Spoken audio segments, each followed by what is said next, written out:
Hello student, आज हम लोग कक्षा 10 का मैथ का प्रीवियस ईयर से पेपर कोड है 822 बीवी, सब्जेक्ट है मैथ 2025 का है।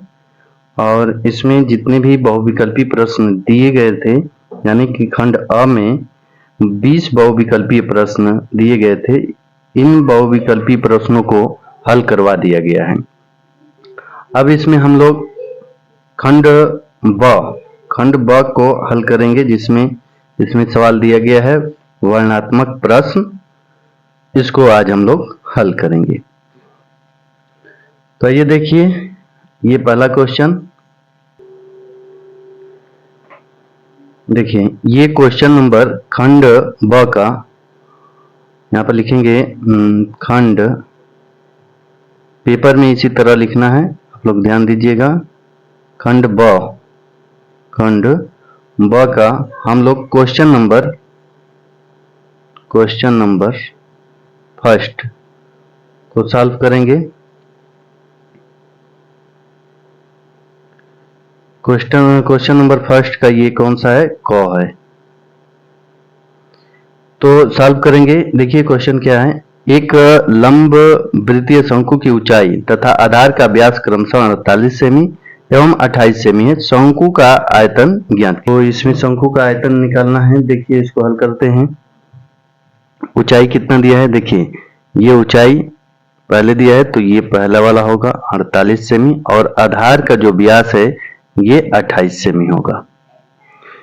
तो यहाँ पर लिखेंगे शंकु की ऊंचाई h बराबर 48 सेमी दिया है, 48 सेमी, और आधार का जो व्यास है, व्यास दिया है, व्यास होता है 2r, 28 सेमी दिया है, 28 सेमी। तो त्रिज्या निकालेंगे यहाँ से, तो r बराबर कितना होगा? 28 बटे में 2, यानी कितना हो जाएगा? ये 14 सेमी हो जाएगा। 28 में 2 से भाग करेंगे तो 14 सेमी आएगा। अब इसमें शंकु का आयतन पूछा है, तो उसको निकालते हैं। शंकु का आयतन का सूत्र आप लोगों को याद होगा। शंकु का आयतन बराबर 1 बटे में 3 पाई r स्क्वायर h होता है। 1 बटा 3 पाई का मान रखेंगे 22 बटे में 7, और r का मान रखेंगे 14 दिया है, तो r स्क्वायर है, तो इसको 2 बार लिख देंगे। 14 गुणे 14। ऊंचाई कितना दिया है? तो ऊंचाई 48 कितना दिया है? 48। यहाँ पर 48 लिखेंगे। इसको कटाएंगे तो ये 7 दूना के 14, और इसको कटा देंगे तो 3 एकम 3, 3 छक 18। इसमें गुणा कर देंगे, 22 दूना 44, यहाँ पर गुणा करेंगे तो 22 दूना 44, और गुणे ये 14 बचा, और गुणे 16 बचा। अब इसको गुणा कर लेते हैं। जब गुणा करेंगे तो हम लोगों का आंसर बनेगा 9856 सेमी। आयतन है, क्यों लिखेंगे, ये आंसर हो गया। तो ये क्वेश्चन नंबर पहले का कौन नंबर है, उसका आंसर हल हो गया। इतना देख लीजिए।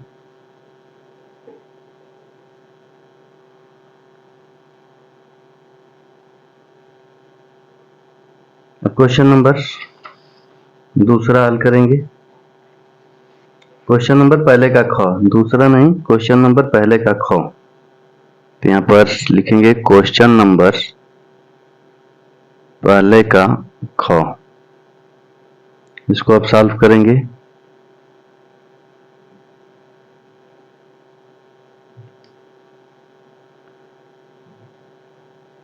देखिए, अभाज्य गुणनखंड विधि द्वारा 96 और 404 का HCF ज्ञात कीजिए।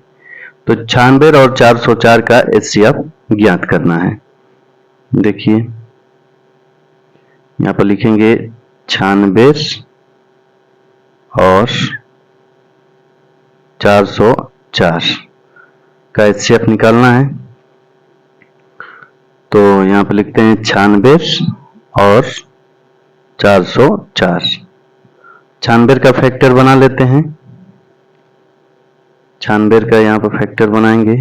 देखिए कितना हो रहा है, 2 से कटाएंगे, 2 चौके 8, 2 8 16, इन 2 से 2 दूना के 4, 2 चौके 8, 2 एकम 2, 2 दूना के 4, 2 छके 12, 2 3 6, 3 एकम 3। 404 का बना लेते हैं। 404 का 2 दूना के 4, 2 दूना के 4, फिर 2 से 2 एकम 2, 2 एकम 2, और ये अब कटेगा नहीं, 101। तो यहाँ पर लिखेंगे 96 का 2 गुणे कितना 2 है, 1 2 3 4 5, तो 5 लिख देते हैं और गुणे 3 हो जाएगा। और ये 2 गुणे 2 गुणे ये 101। अब HCF निकालना है, तो HCF कितना होगा, HCF बराबर जो मिलेगा उसी को ले लेंगे। तो 2 मिल रहा है और ये भी 2 मिल रहा है और कोई मिलेगा नहीं, तो HCF कितना हो जाएगा, 2 दूना के 4, इसका HCF 4 हो गया। यही आंसर होगा।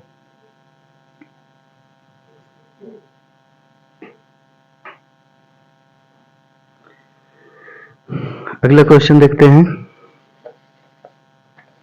क्वेश्चन नंबर पहले का गौ।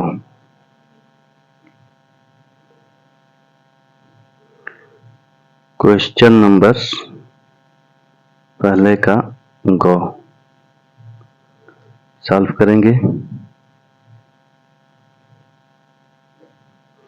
देखिए दिया है इसमें कि बिंदुओं -1 7 और 4 -3 को मिलाने वाले रेखाखंड को 2:3 के अनुपात में विभाजित करने वाले बिंदु के निर्देशांक ज्ञात कीजिए। 2 बिंदु दिया है, मान लीजिए कि ये एक बिंदु ये है -1 और ये 7, और एक बिंदु ये है 2, ये 4, सॉरी ये 4 है और -3 है। अब कोई बिंदु मान लीजिए कि यहाँ पर कोई बिंदु है P, इसको किस रेशियो में डिवाइड कर रहा है, तो 2:3। इसको मान लेते हैं A और ये B। तो इसमें विभाजन सूत्र लगाएंगे। विभाजन सूत्र से बिंदु P का निर्देशांक निकालेंगे। बिंदु P का निर्देशांक, बिंदु P का निर्देशांक सूत्र होता है m1 x2 plus m2 x1 बटे में m1 प्लस m2, फिर होगा m1 y2 plus m2 y1 बटे में m1 प्लस m2। अब मान रख देते हैं, इसमें मान रखेंगे तो देखिए ये m1 हो गया, ये m2 हो गया, ये x1 y1 x2 y2। तो यहां से मान रख देते हैं। m1 का मान हो गया 2 और x2 का मान हो गया 4, प्लस m2 का मान हो गया 3 और x1 का मान हो गया -1 बट्टे में m1 प्लस m2, इन दोनों का योग 2 प्लस 3। यहाँ पर m1 2 हो गया, गुणे y2 -3 हो गया, प्लस m2 3 हो गया, y1 7 हो गया, बट्टे में 2 प्लस 3। इसको अब हल कर लेते हैं। 4 दूना के 8 हो जाएगा, प्लस माइनस माइनस 3 एक कम 3 बट्टे में 3 दो 5 हो गया, 3 दूना के 6 माइनस 6 हो गया, 70 के 21 बट्टे में ये 5 हो गया। अब इसको हल करेंगे तो देखिए कितना आएगा। 8 में से 3 घटा देंगे तो ये होगा 5 बट्टे में 5 और कामा लगाएंगे, इसको घटाएंगे तो होगा 15 बट्टे में 5, ये हो गया। अब ये हो जाएगा, देखिए यहाँ पर 5 6 कम 5 ये कैंसिल आउट होगा तो 1 होगा, 5 3 15 तो ये 3 हो जाएगा। तो निर्देशांक कितना आ गया, 1 3। निर्देशांक आ गया 1 3।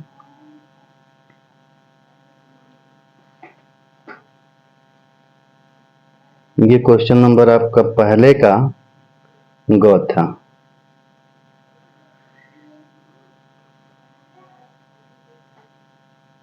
चलिए आइए अगला क्वेश्चन, क्वेश्चन नंबर पहले का घ।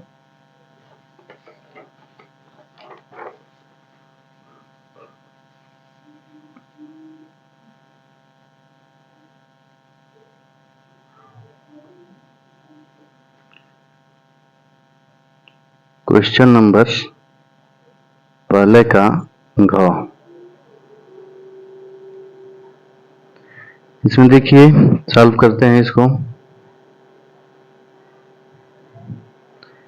साइन अल्फा बराबर 1/2 दिया है और ये दिया है कॉस बीटा बराबर 1/2।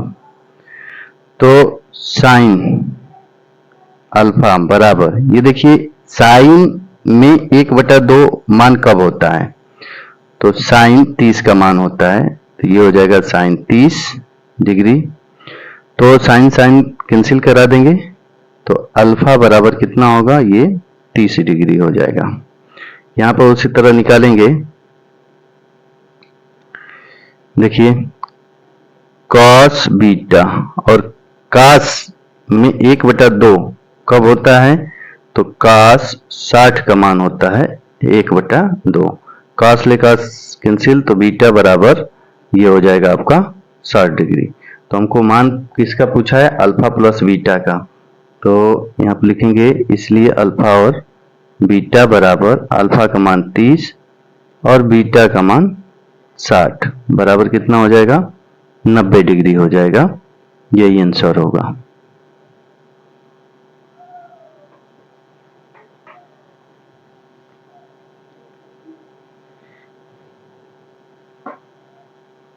ये अगला क्वेश्चन देखते हैं। इसमें क्वेश्चन नंबर पहले का अंग।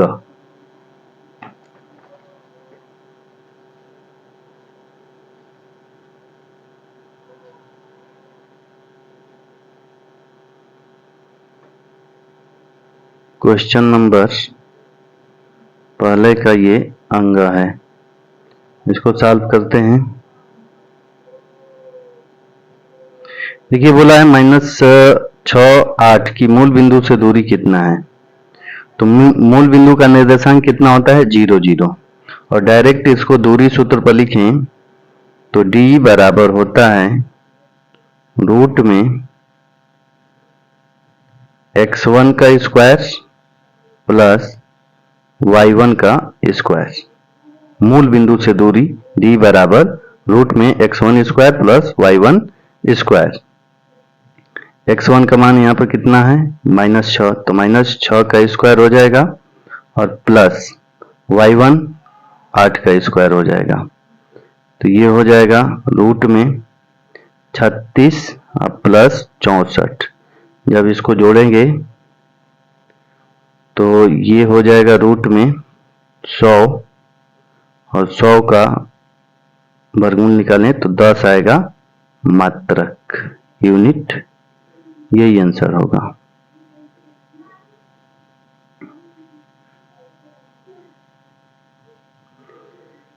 चलिए अगला क्वेश्चन देखते हैं।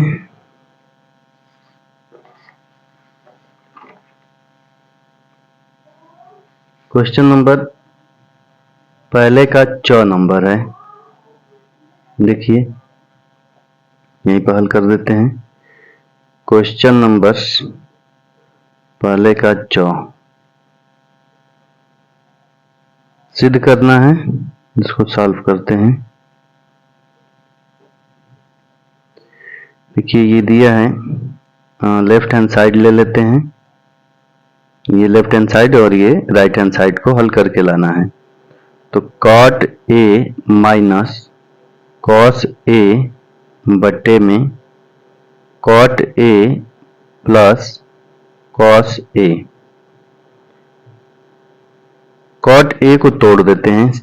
cot a बराबर होता है cos a बट्टे में sin a माइनस ये हो जाएगा cos a, और बट्टे में नीचे भी cos a बट्टे में sin a और प्लस cos a हो जाएगा।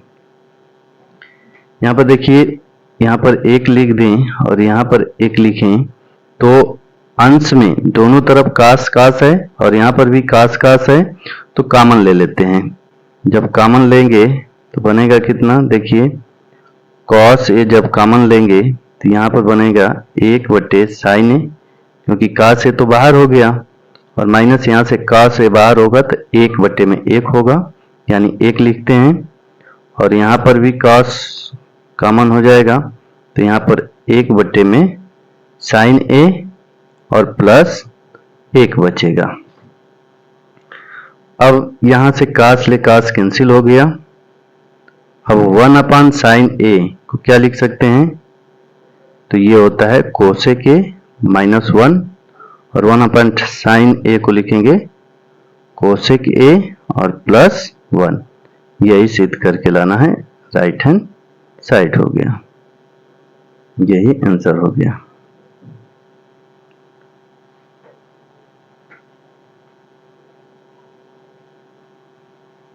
चलिए अब आ जाते हैं क्वेश्चन नंबर 2 पर।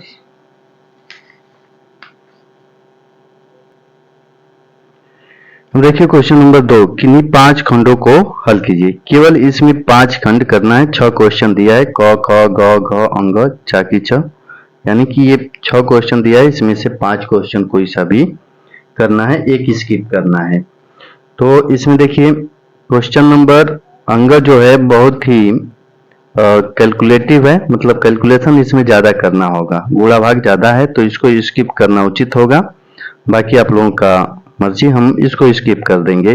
बाकी इसमें से 5 क्वेश्चन हल करके आप लोगों को दिखा देते हैं। बाकी ये भी, इसका भी हल चाहिए तो आप लोग कमेंट के माध्यम से बताइएगा, हम इसका भी हल करवा देंगे। तो आइए देखते हैं क्वेश्चन नंबर 5वां, क्वेश्चन नंबर 2 का पहला हल करते हैं। यहाँ पर लिखेंगे क्वेश्चन नंबर 2 का क, सॉल्व करते हैं।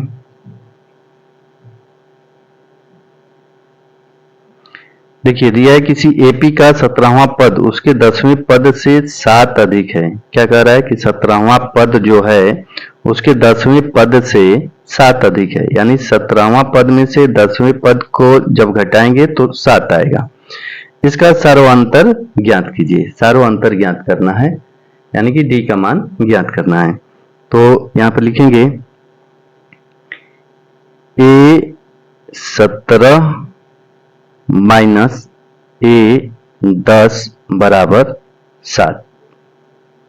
17वां पद उसके 10वें पद से 7 अधिक है, यानी ये 7 अधिक है, तो इसमें से इसको घटाएंगे तो 7 आएगा, यानी कि 17वां पद में से 10वां पद घटाएंगे तो 7 आएगा। अब 17वां पद को हम लोग क्या लिख सकते हैं, तो A प्लस एक कम करके लिखते हैं, 17 है तो 16, D लिखते हैं माइनस, D क्या है, सर्वांतर है और A17 17वां पद है, A10 10वां पद है, तो इसको A10 को क्या लिखेंगे, A प्लस 10 है तो 9D लिखेंगे, यानी एक कम करके लिखा जाता है, और बराबर ये 7 हो गया। इसको हल करेंगे तो A प्लस ये हो गया 16D माइनस ये ब्रैकेट हटाएंगे तो A और ये प्लस है तो माइनस हो जाएगा 9D, क्योंकि माइनस है यहाँ पर, ब्रैकेट हटाएंगे तो ये प्लस है तो माइनस हो गया, ये प्लस है तो ये भी माइनस हो जाएगा, बराबर 7।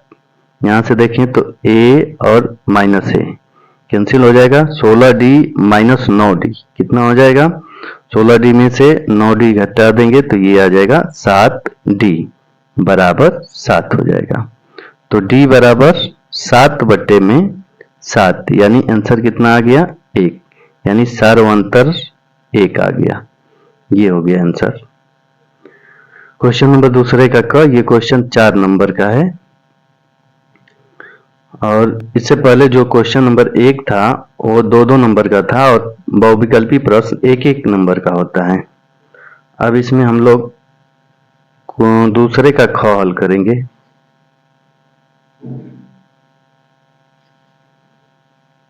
देखिए क्वेश्चन नंबर दूसरे का ख दिया है, इसमें सॉल्व करेंगे। रूट में 2x² plus 7x plus 5 root में 2 बराबर 0 के मूल ज्ञात कीजिए। अब इसका मूल ज्ञात करना है, तो देखिए इसका फैक्टर बनाएंगे। इसका सबसे पहले इसमें गुणा करेंगे तो कितना होगा इसका, तो जब गुणा करेंगे तो ये होगा 10 का फैक्टर बनाएंगे कि प्लस है तो जोड़कर 7 आना चाहिए, तो 5 दूना के 10, यानी कि ये 5 प्लस 2 7 को लिख सकते हैं, यानी 2x² प्लस ये हो गया 5 प्लस 2x प्लस 5 रूट में 2 बराबर 0। अब ये लिखेंगे रूट में 2x² plus 5x plus 2x plus 5 root में 2 बराबर 0। अब यहाँ पर देखिए, यहाँ पर x कॉमन ले लेते हैं, x कॉमन लेंगे तो यहाँ पर x कॉमन ले लेते हैं, तो यहाँ पर बनेगा रूट में 2x प्लस 5, और यहाँ पर देखिए रूट में 2 कॉमन ले लेते हैं, रूट में 2 कॉमन लेंगे तो यहाँ पर रूट में 2 बचेगा और x बचेगा, अब प्लस 5 बचेगा, बराबर ये 0 हो गया। अब एक में लिखेंगे रूट में 2x प्लस 5 और एक में लिखेंगे x प्लस रूट में 2 बराबर 0। अब इसको हल करेंगे तो लिखेंगे यदि रूट में 2x प्लस 5 बराबर 0 हो तो x बराबर ये उधर जाएगा तो माइनस और ये बट्टे में आ जाएगा रूट में 2। एक आंसर ये होगा, और एक बनेगा लिखेंगे यदि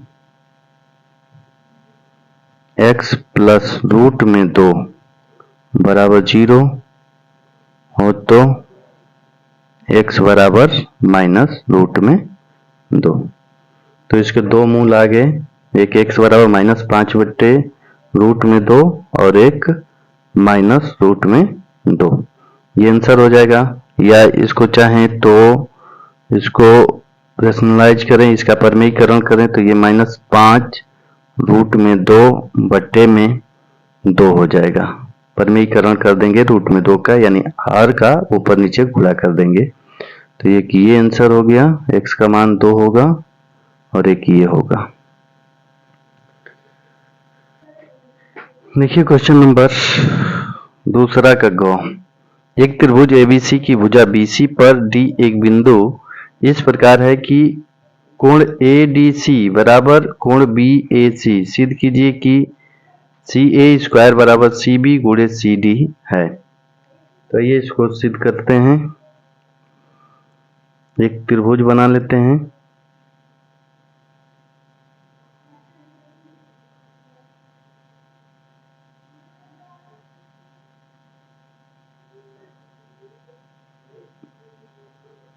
ये हो गया ABC और एक यहां से बना लेते हैं, ये हो गया D। तो देखिए यहाँ पर बोला है कि ADC ये वाला एंगल और BAC ये वाला एंगल बराबर है। तो यहाँ पर लिखेंगे या प्रूव करते हैं। प्रूफ लिखेंगे यहाँ पर ट्रायंगल ADC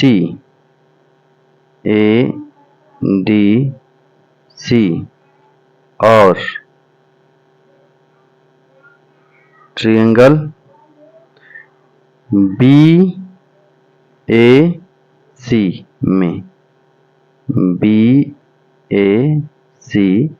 में ये जो ट्रायंगल दिया है, ये एंगल दिया है, इसको ट्रायंगल यही वाला ट्रायंगल ले लेंगे और ये वाला ट्रायंगल ले लेंगे। अब इसमें देखिए यहाँ पर दिया है कि एंगल ADC बराबर एंगल BAC ये दिया है। तो ये लिखेंगे दिया है, ये दिया है।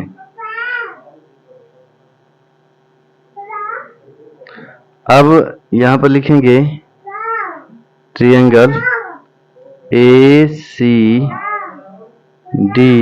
बराबर एंगल BCA ये क्या है? तो उभयनिष्ठ है,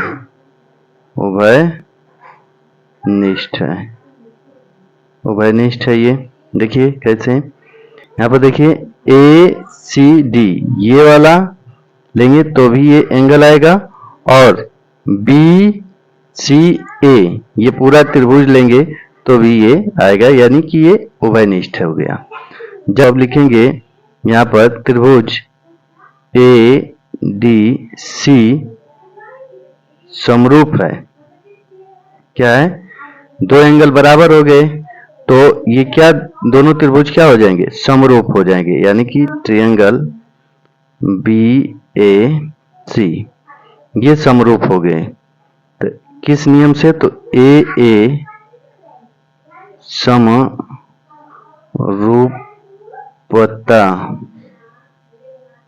कसौटी से,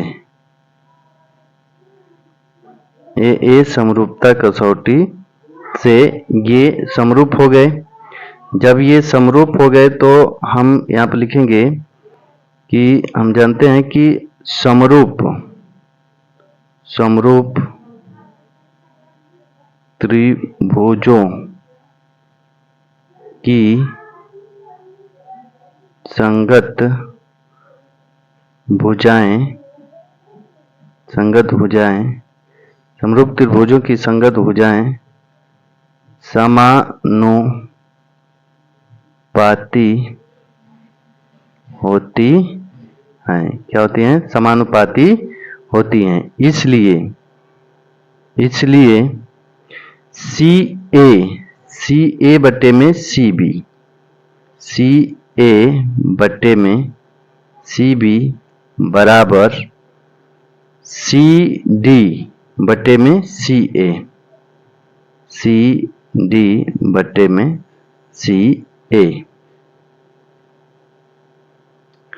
अब ये क्रॉस गुणा करेंगे तो ये हो जाएगा CA का स्क्वायर, इसमें इसका गुणा करेंगे तो CA गुणे CA यानी CA का स्क्वायर बराबर इसका गुणा कर देंगे तो CB गुणे CD, यही प्रूव करना था। तो लिख देंगे प्रूव्ड।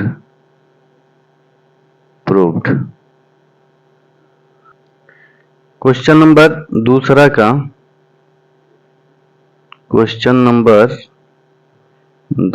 का, ये घ नंबर है। दिया है इसमें एक चतुर्भुज ABCD किसी वृत्त के परिगत खींचा गया है। परिगत मतलब बाहर से। सिद्ध कीजिए कि AB प्लस CD बराबर AD प्लस BC। तो ये एक फिगर बना लेते हैं। देखिए इस प्रकार से फिगर बनेगा, हमने बनाया है इस पर फिगर। ये है फिगर, देखिए इस तरह से फिगर बनेगा। अब इसको हल करते हैं। देखिए क्वेश्चन नंबर दूसरा का घ।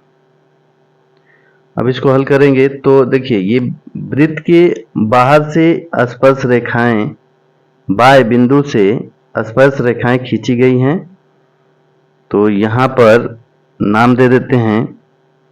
ये नाम है P, ये Q, ये Q हो जाएगा, ये PQR और ये S हो जाएगा।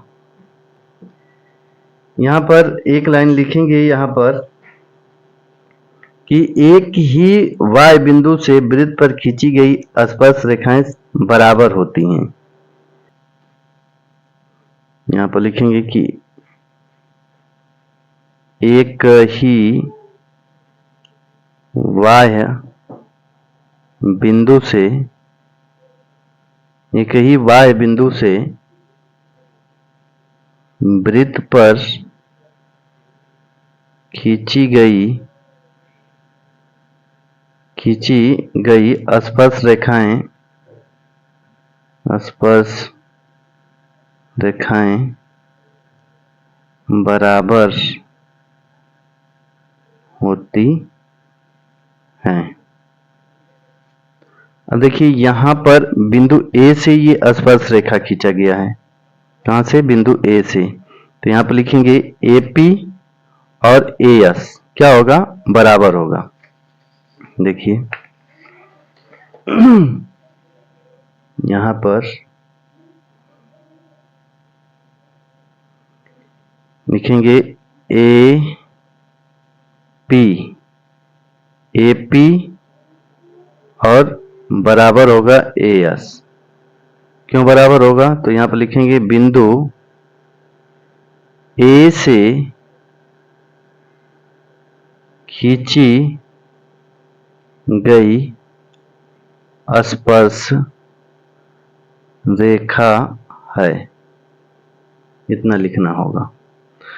अब इसी तरह से यहाँ पर देखें तो AP और AS बराबर हो गया। अब यहाँ से BP और BQ बराबर होगा। तो यहाँ पर लिखेंगे BP बराबर होगा BQ।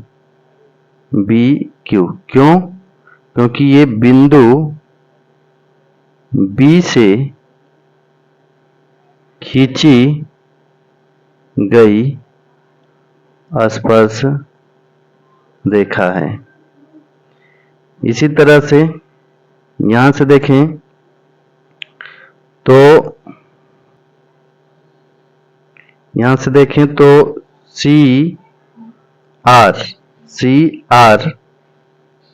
CR बराबर होगा CQ के बराबर होगा। क्यों होगा? क्योंकि बिंदु C से खींची गई स्पर्श रेखा है। अब यहाँ पर देखें तो DR और DS बराबर होगा। DR बराबर DS होगा। क्यों होगा? क्योंकि बिंदु D से खींची गई स्पर्श रेखा है। D से खींची गई स्पर्श रेखा है। अब यहाँ पर सभी को जोड़ देते हैं। देखिए इन सभी को जोड़ेंगे तो यहाँ पर होगा A P plus P B plus C R plus D R बराबर, इधर होगा A S plus B Q plus C Q plus D S. अब यहां पर देखें तो AP plus BP, AP plus BP क्या है? AB है, तो यहां पर लिखेंगे A B plus CR plus DR, CR plus DR क्या है? CD है, तो यहां पर लिखेंगे CD बराबर AS, AS क्या है? AS plus BAS plus DS, दोनों को जोड़ेंगे तो ये बनेगा AD प्लस, और जो बचा है BQ और plus CQ, BQ plus CQ BC होगा, तो ये हो गया BC। और यही हम लोगों को प्रूव करना था, यही प्रूव करना था, प्रूव हो गया। अगला क्वेश्चन देखते हैं। ये क्वेश्चन नंबर अंग स्किप कर दे रहे हैं। यदि आप लोगों को इसका सलूशन चाहिए तो हम अगले वीडियो में इसको प्रोवाइड करा देंगे। यहाँ पर क्वेश्चन नंबर ये दूसरे का चाकी च है। किसी कारणवश 12 खराब पेन 132 अच्छे पेनों में मिल गए हैं। केवल देखकर यह नहीं बताया जा सकता कि कोई पेन खराब है या अच्छा है। इस मिश्रण में से एक पेन यादृच्छिया निकाला जाता है। निकाले गए पेन के अच्छा होने की प्रायिकता ज्ञात कीजिए। तो सबसे पहले इसमें सभी लिख लेते हैं क्या क्या दिया है, सॉल्व करेंगे। तो खराब पेन कितना है? तो खराब पेनों की संख्या, खराब पेन कितना है? तो 12 है। और अच्छे पेन कितने हैं? अच्छे पेनों की संख्या, अच्छे पेन कितने हैं? तो 132 हैं। अच्छे पेन 132 हैं, तो कुल पेनों की संख्या कितना होगा? कुल पेनों की संख्या 132 और प्लस 12 जोड़ देंगे तो ये हो जाएगा 144। हमें क्या निकालना है? अच्छे होने की प्रायिकता। तो यहां पर लिखेंगे अच्छे होने की प्रायिकता, अच्छे होने की प्रायिकता, अच्छे होने की प्रायिकता कितना हो जाएगा? तो अच्छे होने की प्रायिकता यानी कि अच्छे पेन कितने हैं? तो ऊपर लिखेंगे अच्छे पेनों की संख्या बट्टे में कुल पेनों की संख्या, कुल पेनों की संख्या। तो अच्छे पेन हैं 132 और कुल पेनों की संख्या 144। अब इसको कटा देंगे, तो कटाएंगे 12 से कटाएंगे तो 12 एकम 12, 12 एकम 12 और ये 12 में कटेगा तो 11 बटे में 12 अच्छे होने की प्रायिकता है। तो ये हम लोगों का क्वेश्चन नंबर दूसरे का 4 नंबर का ये सॉल्यूशन है, देख लीजिए।